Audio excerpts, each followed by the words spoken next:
And we're starting. Good morning, everyone. This is Piero San Giorgio. I'm very happy to have again Dmitry Orlov. Привет, Dmitry. Привет, good to see you. Добрый день, right? Добрый день.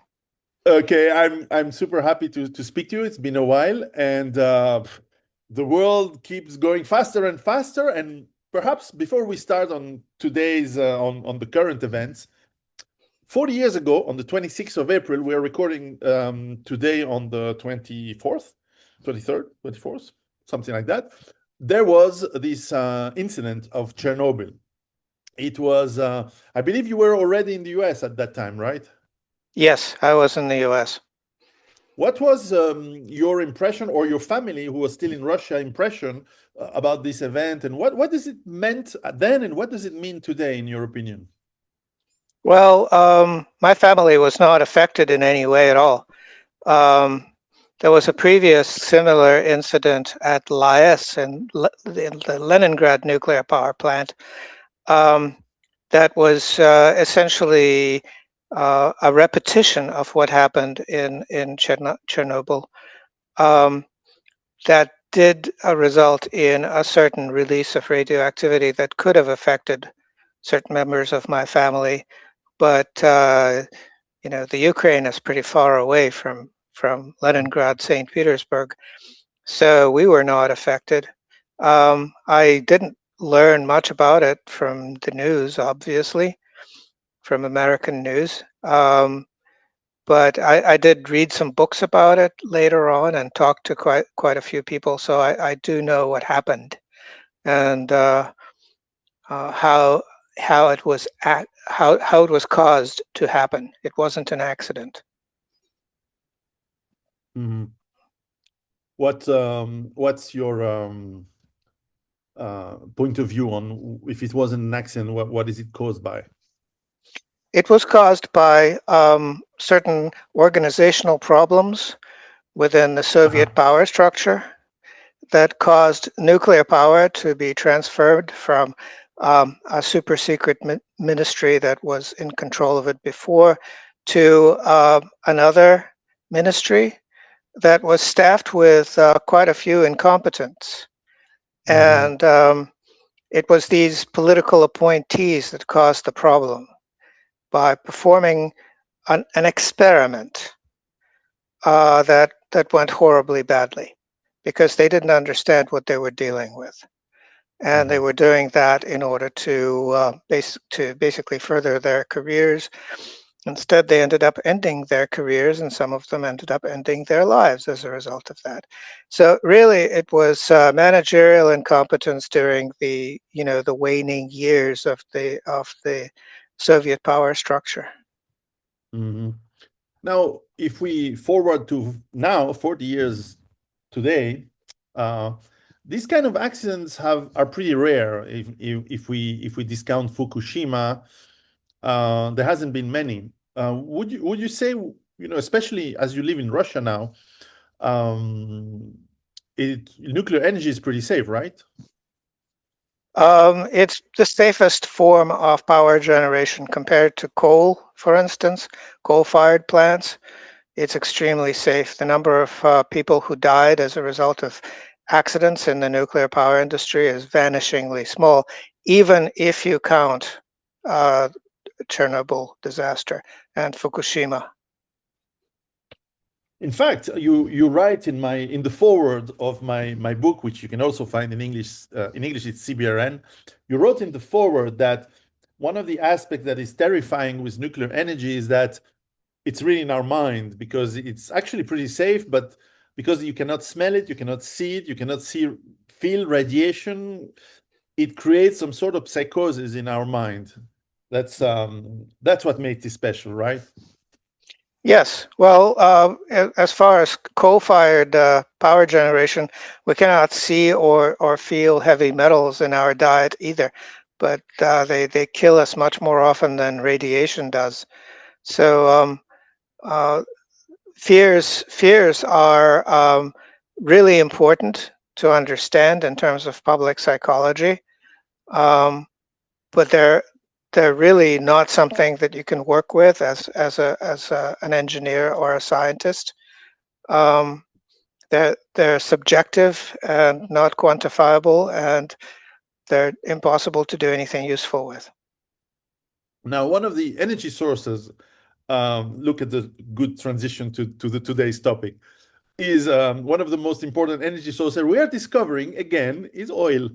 And in the last 7, 8 weeks, we've had um, random number generator, as you say, news up and down, attacks, truce, blockades of blockades.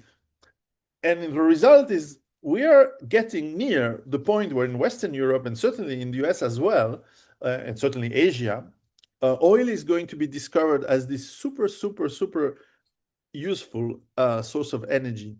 What's your analysis of the last 8 weeks of this weird, maybe not war, but new front in the global war that is happening right now? What's your analysis of what's happening?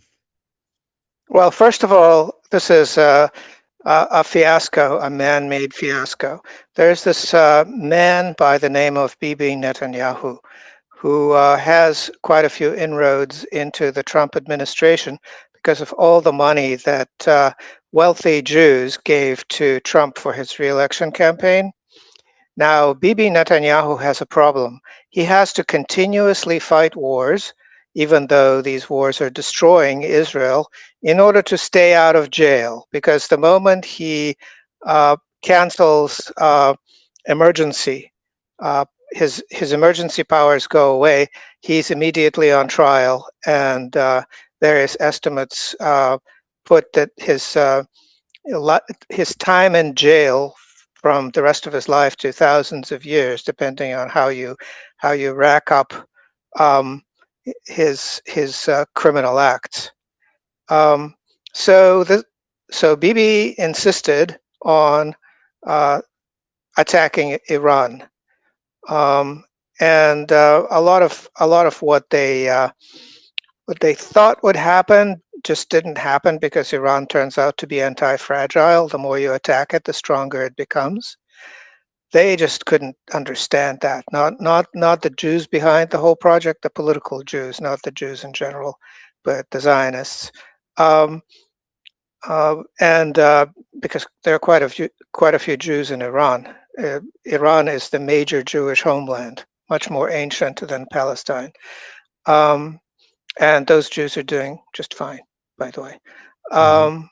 So that's important to understand, I think. But so there's this character, Bibi Netanyahu, that forced Trump to start this war.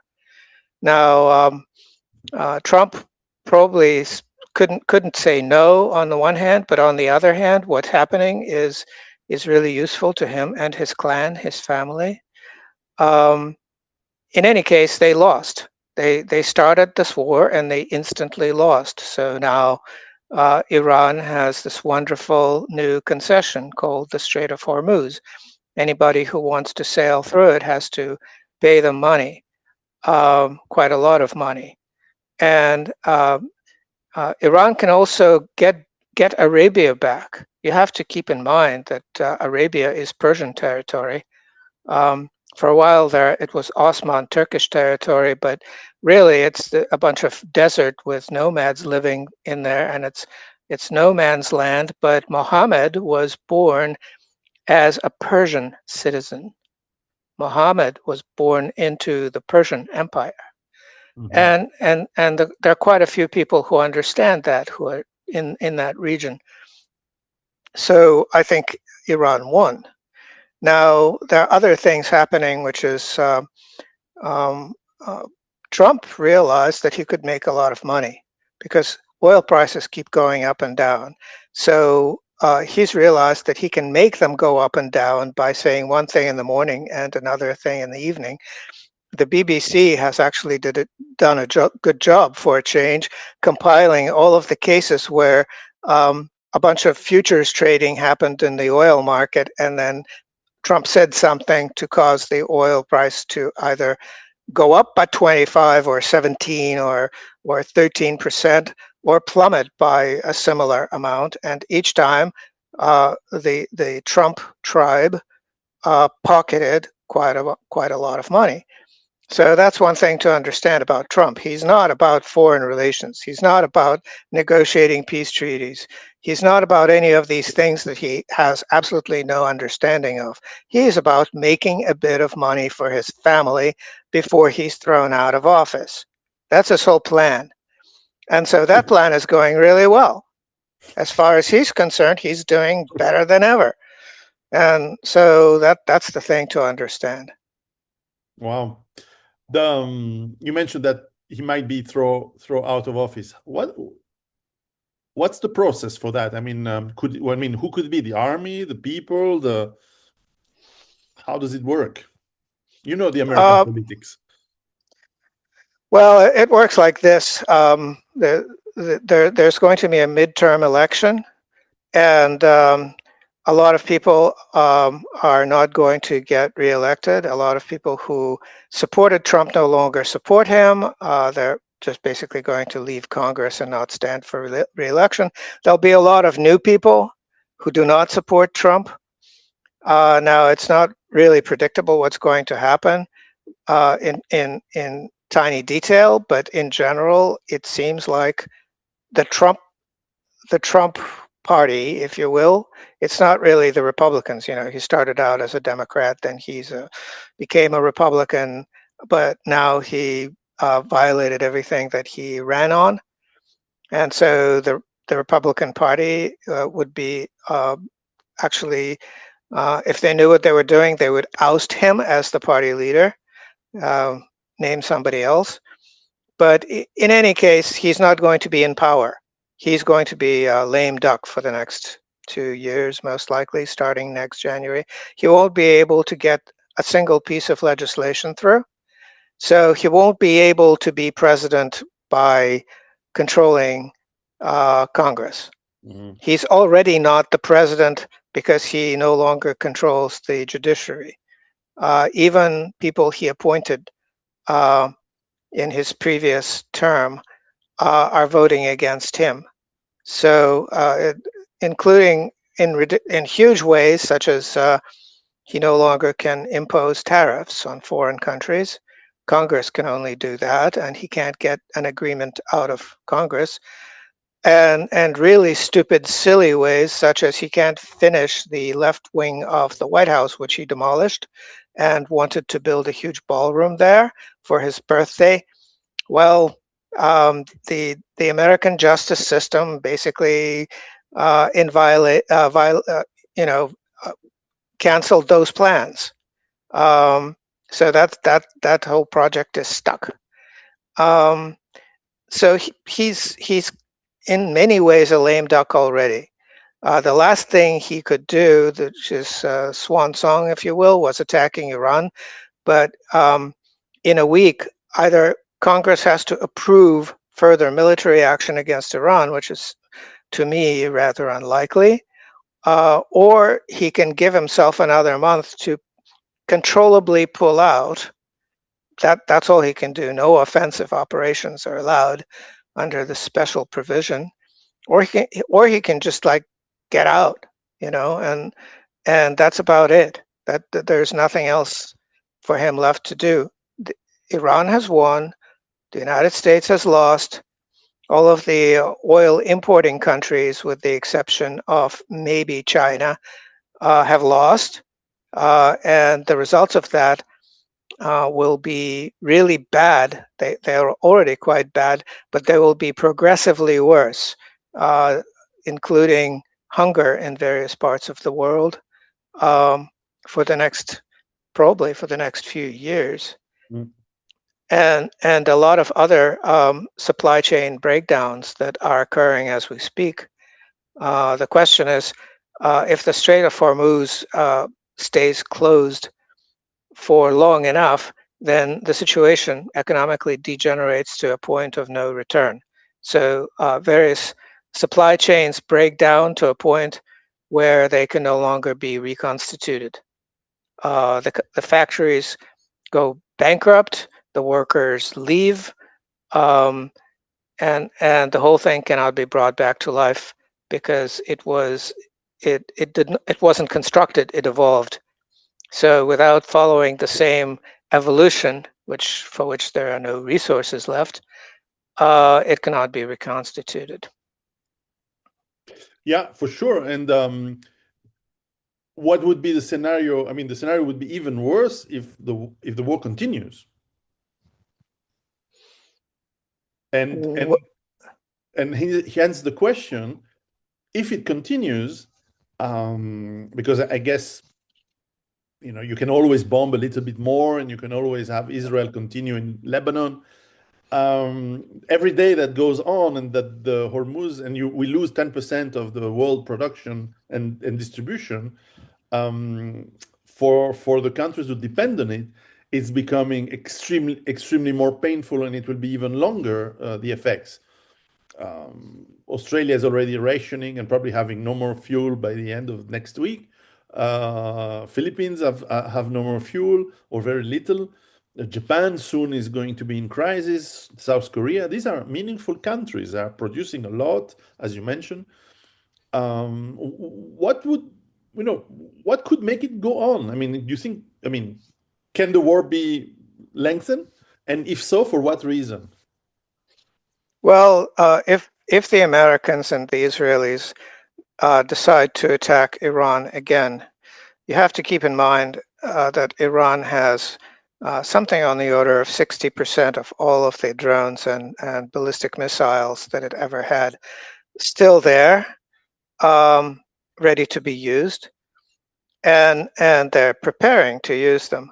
So the next round will destroy life support systems in Israel and on the Arabian Peninsula.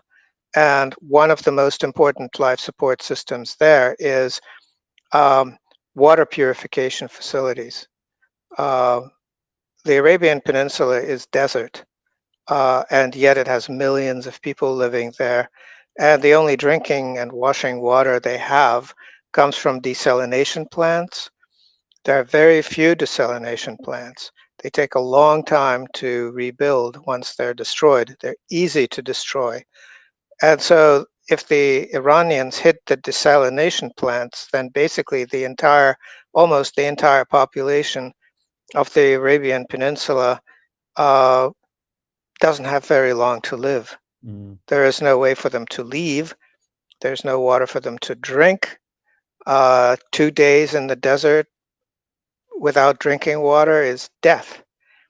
So that is one scenario that we're looking at. Israel is in a similar situation. It also has water desalination facilities that it depends on. It doesn't have enough water for its population. It has very few facilities to maintain life there. So Iran could very easily destroy remaining power generation in Israel and destroy the ports. Israel depends on imports for just about everything. So Israel could very easily be destroyed as well, to the point of not being able to sustain life. The difference with Israel is that a lot of Israelis will try to leave by whatever method. They will just basically storm out of the country and spread out somehow.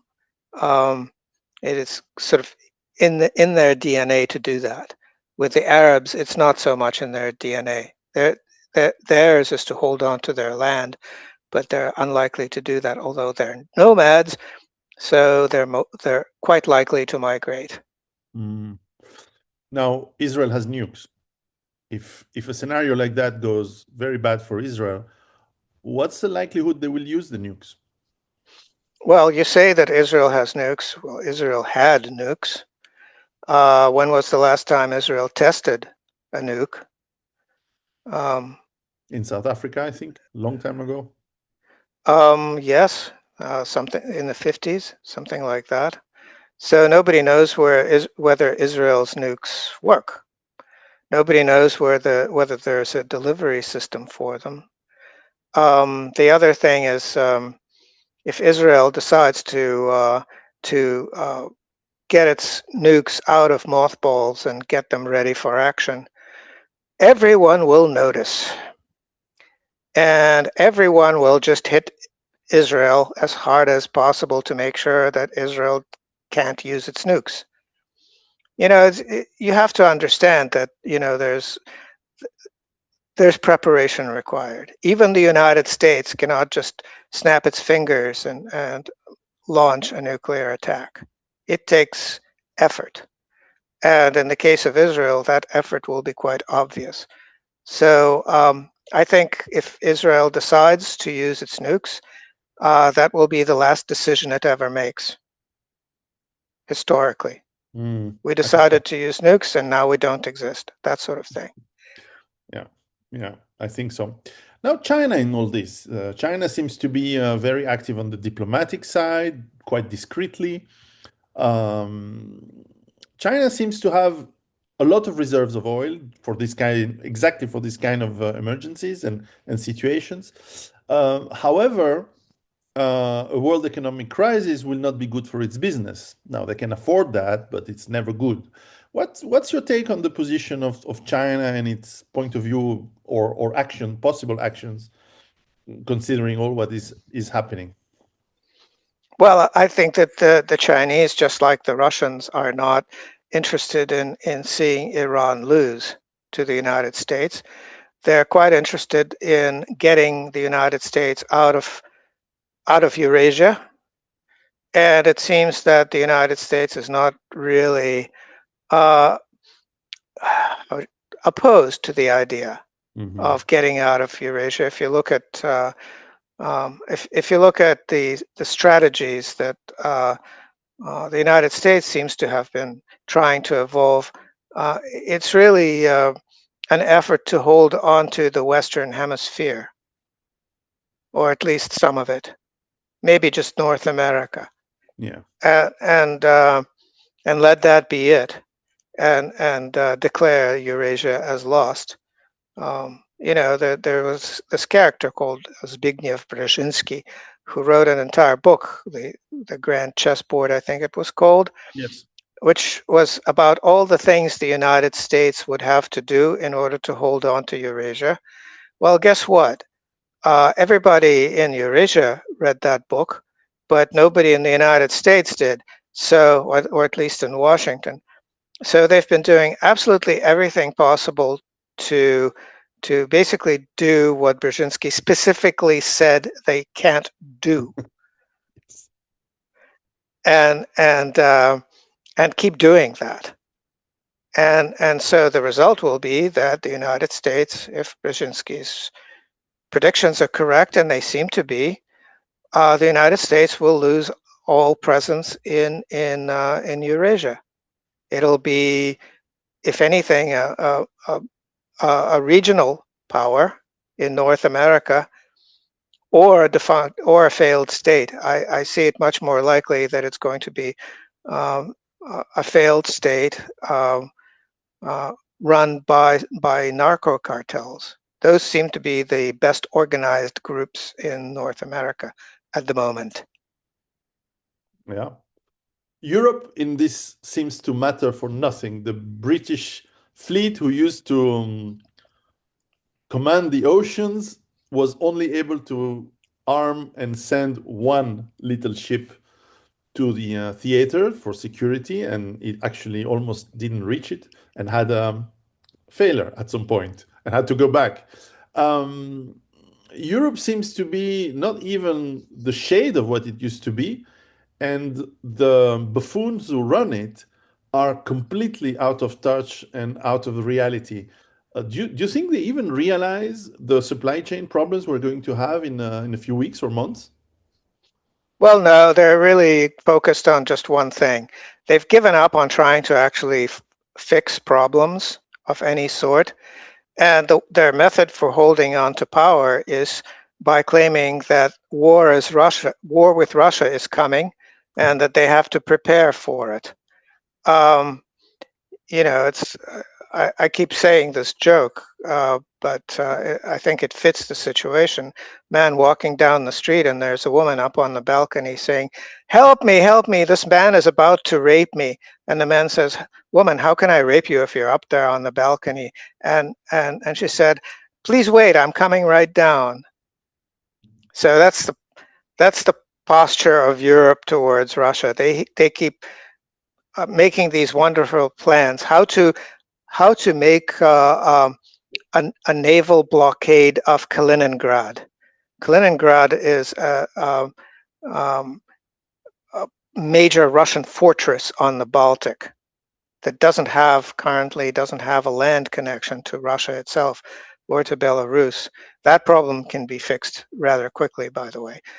But it can destroy half of Europe if anyone touches it. And I guess they're just basically suicidal because they don't see how they can continue their little project. They're actually quite ecstatic right now because finally they approved $90 billion for the Ukrainians. Now, guess what fraction of that money will line the pockets of the Europeans themselves? If you Well, think that that money is going to the Ukrainians, forget it. The Ukrainians will see none of that money. Some of the Ukrainian leadership will see some of that money, but the rest of it, basically, they will have once again this ant trail of people with empty suitcases going to Kiev and stuffing them with cash and getting that cash back to the European Union in their diplomatic baggage. yeah. So that's going to start happening again, and they're really happy about it. Now, finally, as you are living in Russia, my girlfriend is just back from a few weeks in Moscow, and it seems life is perfectly normal. You don't feel the war so much. How's it going? Well, the war is felt on the psychological level more than any other, and Russian society is gradually adapting to the idea, well, several ideas. First, that there's a whole bunch of new friendly countries that Russia has to uh, get with and learn their languages and learn to understand them and live with them. Second, that Europe is out. Europe has been canceled. It's been written off. And the last, basically, the last twist of the knife is Russia is no longer going to be selling energy to Europe. Makes perfect sense because how can Europe pay for that energy? Already, as it stands, Russia's trade imbalance is such that it has foreign currency reserves, enough foreign currency reserves to pay for 3 years of imports out of pocket. That is, Russia could stop exporting everything tomorrow and would still have 3 years worth of reserves. Now, before it had those reserves because it had to have the ability to prevent attacks on its currency, speculative attacks on the Russian ruble. But now that most of the world trade is going to the yuan or the ruble, that you know, nobody takes dollars anymore, nobody takes euros anymore, or at least that's the trend. They no longer have to worry about that. So I think Russia is going to be curtailing its exports, starting with exports to Europe. Yeah. The front seems to advance very slowly as it was for the last few years. It's obviously a desire and a tactic to go slow. Um, what's the pronostic in your point of view? We mentioned this last time a few months ago. Um, Chi va piano va sano, as we say in Italy, going slowly, slowly, or is there going to be an acceleration or a collapse at some point on the Ukrainian side? Well, Putin was recently looking rather enigmatic. He said that he knows how this is going to end. With real absolute certainty, he said that. So Putin knows how this is going to end, which means that it's going to end. But he didn't tell me, so I can't tell you. I should. But it's going. I'll But it's give you his going to phone end. number. I'll give you his phone number so you can give a ring. Uh, yeah, that's a mystery. We cannot do trade on the stock market to make money like Trump does. No, no, not really. Secrets in Russia, secrets are secrets. They're secret by definition. No, for sure.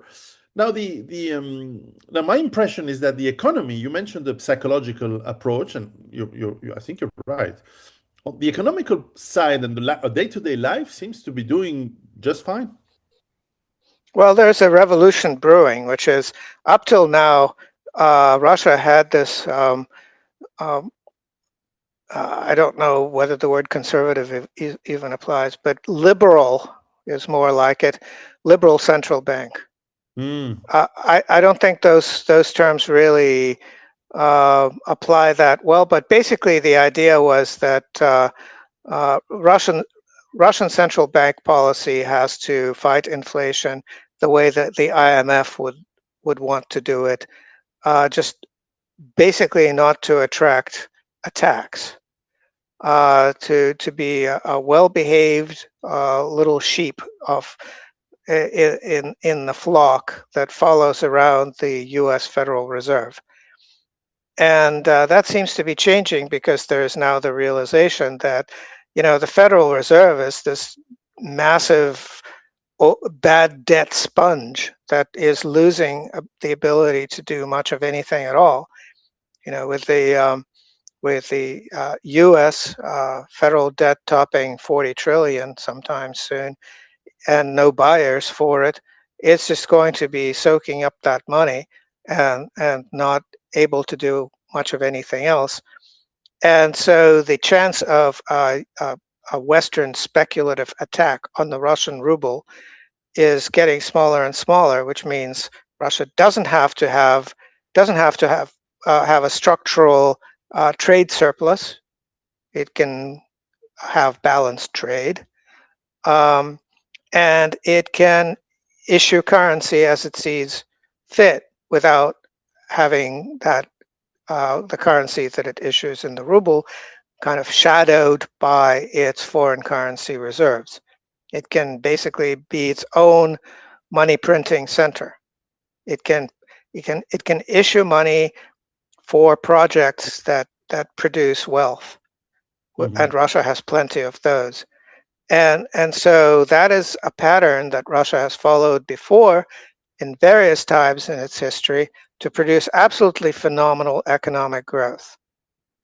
Even in recent times, there were two periods where it was the central bank was allowed to issue cheap credit for strategic objectives, resulting in low inflation or disinflation in some cases, and phenomenal spurts of economic growth. And so there is a chance that this will happen again, and Russia will become unrecognizable and start catching up with China and India. Yeah. Yeah. And so that's something that I'm very much looking forward to. If Russia does things right, then it'll become extremely prosperous.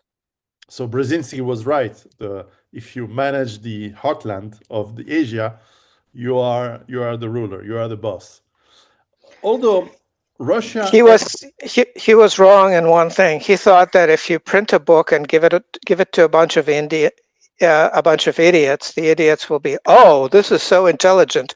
We will do what it says here.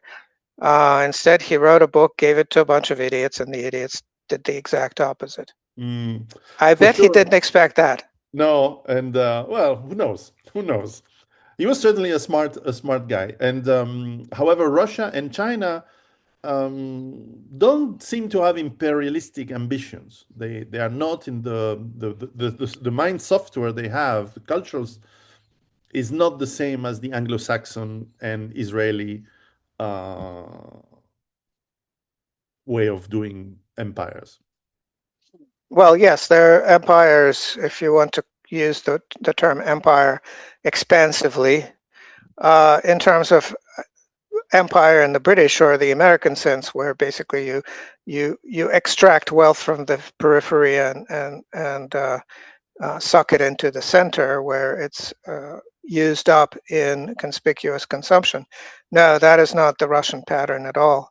Mhm. Now, the Russian civilization, which has been around for 1,000 years, has this tendency to expand when attacked and to shrink in times of peace. Yes. So currently it's being attacked, so it'll expand. and then peace will prevail for a couple of generations, and people will shrink and decide, well, we don't need to include Poland. Poland can be its own country, and then half a century goes by, or 300 years in one case, and Poland suddenly decides that it wants to attack Russia, and then Russia decides, okay, Poland cannot be allowed to be its own country anymore, and then Poland becomes Russia for the next century or so, and that's the pattern. That's how it happens.